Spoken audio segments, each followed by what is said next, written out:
歡迎晒大家，歡迎晒咁多位。今日咧天氣雖然唔係幾好，都嚟到參加我哋呢一個 Love Ideas Love Hong Kong 集思公益計劃第3回合人者人心交流會。但人生最靚嘅圖畫咧，就係做完之後，你身邊嘅朋友去講你嘅好事。在座可唔可以一齊俾一個熱烈嘅掌聲，去多謝第1 round、第2 round 嘅申請人。好多人開始嘅時候係好懷疑，究竟啲錢落到去個人申請人裏面，佢做唔做到呢？我想話俾你聽，佢哋係做得到，而且做得好好。愛心變做動力，再加埋基金會嘅支持呢，香港嘅圖畫呢應該係越嚟越靚。係，大家好，我係 Harmony Alice 啦。咁我咧就4個小朋友啦，咁其中3個咧都有白化病嘅。set 咗個目標之後，第二就係你要有貫徹呢一個目標嘅動力。交棒啦，加油啊！其實我哋每個人咧都有一顆心嘅，都可以發揮愛。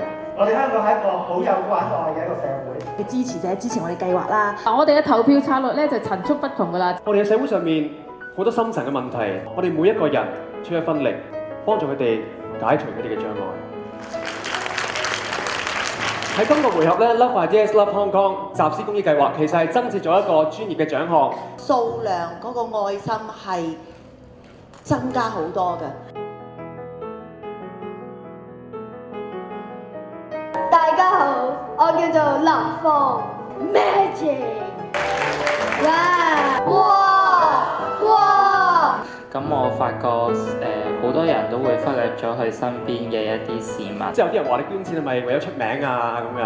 咁多人轉世嚟，點可以用金錢嚟到衡量？只能夠用心嚟睇。我問你捐錢係咪為咗出名？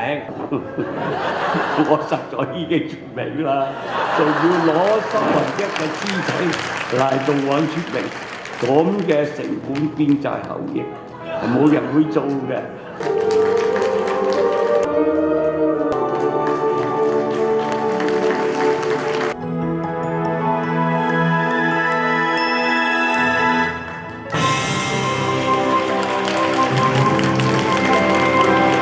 第一次 Love Hong Kong 愛香港。